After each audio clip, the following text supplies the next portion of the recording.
Hello friends, good morning. So आजची सकाळ खूपच सुंदर होती. सो म्हटलं चला पटपट उठूयात आणि मिहीरचा लंच आणि ब्रेकफास्ट बनवूयात. सो आज मिहीर जाणार होता म्युझियममध्ये.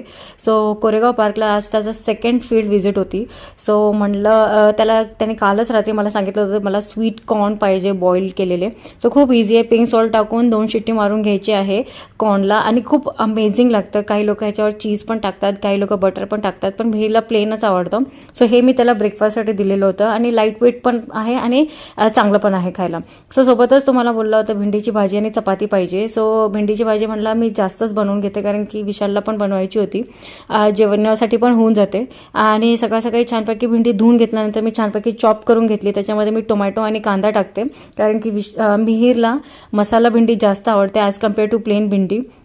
खूपच इझी पद्धतीने बनवते. फक्त हळद, तिखट, नमक आणि हिंग टाकायचं आहे आणि छानपैकी आपली भेंडी रेडी होते. सोबतच मी छानपैकी चपात्या पण बनवून घेतलेला होता. साईडला चहा बनवायला घेतला होता. मी जास्त अद्रक टाकलेलं होतं कारण की माझा गळा दुखत होता. सो छानपैकी चहा पिल्यानंतर भेंडीची भाजी, चपाती आणि त्याचा टिफिन पॅक करायची भारी आलेली होती.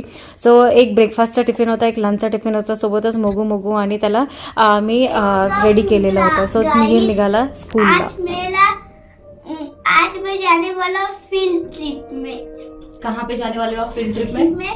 फिर मैं आने के बाद वापस आपको. सो एव्हरी मॉर्निंग मिहीरचा मूड थोडा खराब असतो. सो आज मी त्याला विचारलं काय झालं माऊ, तर तो म्हटला मम्मा आज तुम्हाला सोडायला चलते. सो मी पण खूप इमोशनल झाले. म्हटलं चल आज मी तुला सोडायला येते आणि मिहीर खूप खुश झाला. सो फायनली तो शाळेत गेला आणि ही आहे त्याची शाळा. सो ही आहे पाठीमागच्या वर्षाच्या मेमरी, जेव्हा मी आणि पूजा आम्ही शॉपिंग करायला निघालेलो होतो आणि ह्या प्रकारे लक्ष्मी रोड सजलेलं होतं.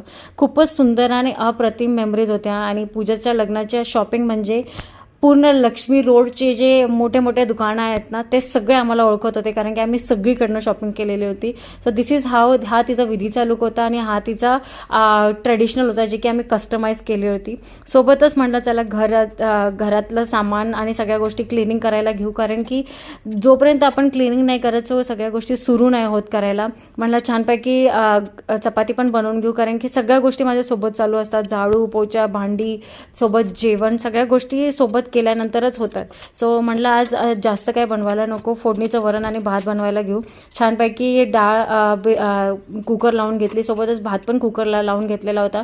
नमक टेस्ट केला की नमक घातलेलं आहे की नाही, कारण की आजकाल मी खूप जास्त गोष्टी विसरायला सुरू केलेली आहे कारण की विसरून जाते, कारण की खूप जास्त स्ट्रेस आपल्या जीवनात आलेला आहे. कारण की आणि मला कधी कधी असं वाटतं की मी 30 पण क्रॉस केलं आहे. So that is also the reason की मी खूप सगळ्या गोष्टी विसरायला सुरू झालेली आहे. सो फोडणीचं वरण म्हणजे मी फक्त तुपामध्ये जिरा मोहरी टाकून फोडणी मारते. सो ह्याच्यासोबतच आपलं